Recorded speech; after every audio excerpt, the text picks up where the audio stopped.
Hi, this is Leah with Handwoven by Leah. Today I'm going to show you foundation piecing with freezer paper for my TurnPike quilt. So what I normally do is 4 at a time, 4 of the same pieces at a time. And I do, so this block has 3 pieces, so I'm going to do 4 of each. Right now I only have 3 on here because I already have one block made, and so I just need 3 more to make the larger 4 block piece. So I'm just doing 3, but normally I would do 4. So what I do is I lay my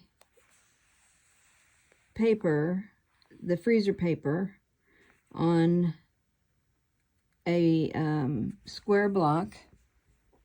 Sorry, my cat gets in the way.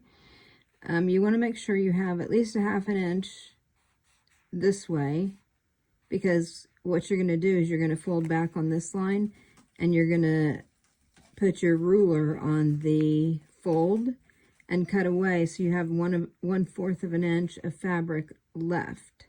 So you need at least a ½ inch there to do that. So that one I already ironed on. So now we're going to do this one, and you need a small iron. This is a Cry-Cut iron, and I really like it because of the small size. Some of the irons are smaller than this, and you don't want too small. So I really like this one. I can do small or larger pieces like this. So you just iron this section, and the freezer paper sticks to the fabric. And then I have one more to do. So we'll place this and press this down. So this first time you're pressing on the paper. After we put another piece on, we're going to be pressing from the other side, but you have to be careful not to hit the shiny side with your iron, because it will stick to your iron. So just have to be careful with that. Okay, so now what I'm going to do is I'm going to take this and I'm going to fold on this line like this. And I creased the paper on the lines prior to this video. But you would just want to fold on each line. And then what I do is I fold so I fold this way first and press it with my fingernails, and then you want to fold it this way and press with your fingernails. And you want to do that for every line on here before you start. It just makes it easier by doing it this way and doing it this way. You get a good crease, which makes it easier when you have to fold this over with fabric on it. You can find your crease a lot easier. And then we're going to lift this off of, this is stuck down. It's supposed to be. We're going to lift that off, and then I'm going to put my ruler, the 1/4 inch mark, on this line, and then I'm going to cut away whatever is left over, so that I have 1/4 inch from the crease, from the fold of the paper there. I want 1/4 of an inch sticking out.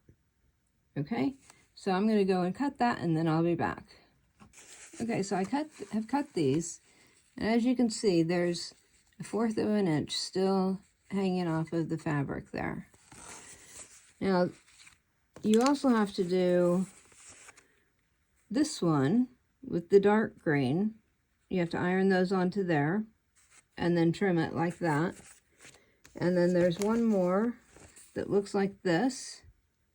And you have to put the lighter green paper or fabric on and iron it, just like we did the other ones. So I do all of that first, and then I start sewing on.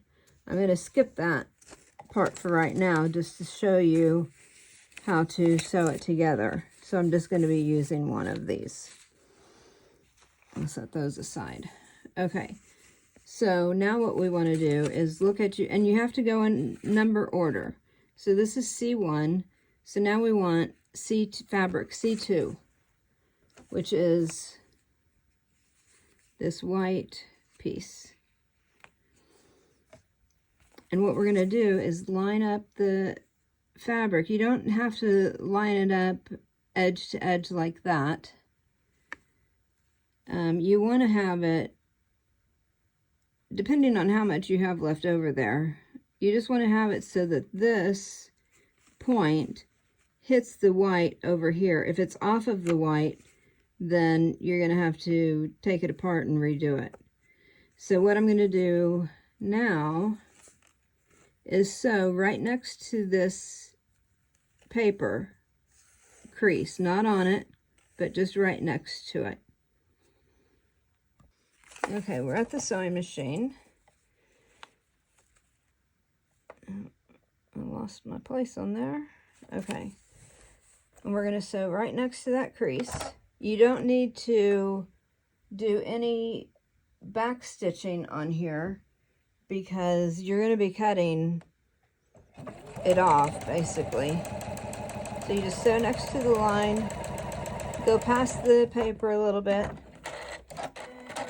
and then cut it off. All right, now what we're going to do, you're going to open your paper up. So that's where it was sewn. You're going to open the paper up, turn it over, open that piece up, and we're going to press that, being careful not to get our iron on this slick side so our iron doesn't stick to it or get gunked up on the iron. So you're just going to press it like that. That iron gets really hot, so I just have to cool it off a second before I can actually do anything. Okay, so then what we're going to do is we've attached that. We're going to fold on the next line. Open this up. And the same thing, we're going to put our ruler 1/4 inch on this line, and we're going to cut away whatever's left over. All right, so I cut that away. Now we want C3, which is light green. So it's going to be one of these pieces. And again, you're just going to line it up. You make sure that this point is on the green. So to make that happen, it's not lined up over here, and that's okay. You just want to make sure you have enough green so it doesn't come past this edge here. Now we're going to sew that on to there. Okay, I've sewn that on. Open it up, flip it over, push it that way, press,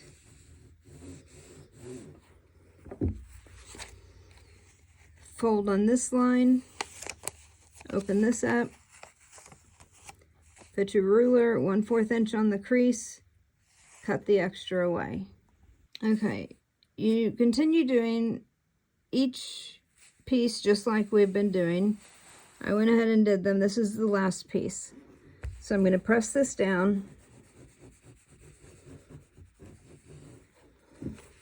flip it over, and what you're going to do is right next to the edge, you're going to cut away all this fabric. You're going to cut away here, cut away here, cut away here. And then I leave this paper on until I have all my pieces done so I know which is which.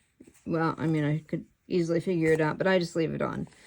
And then once you're all done, you just peel this paper off of, after you've cut it out, you peel this paper off.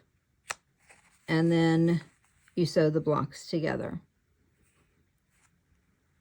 Hope you enjoyed this video. Hope it was helpful for you. And I will see you next time.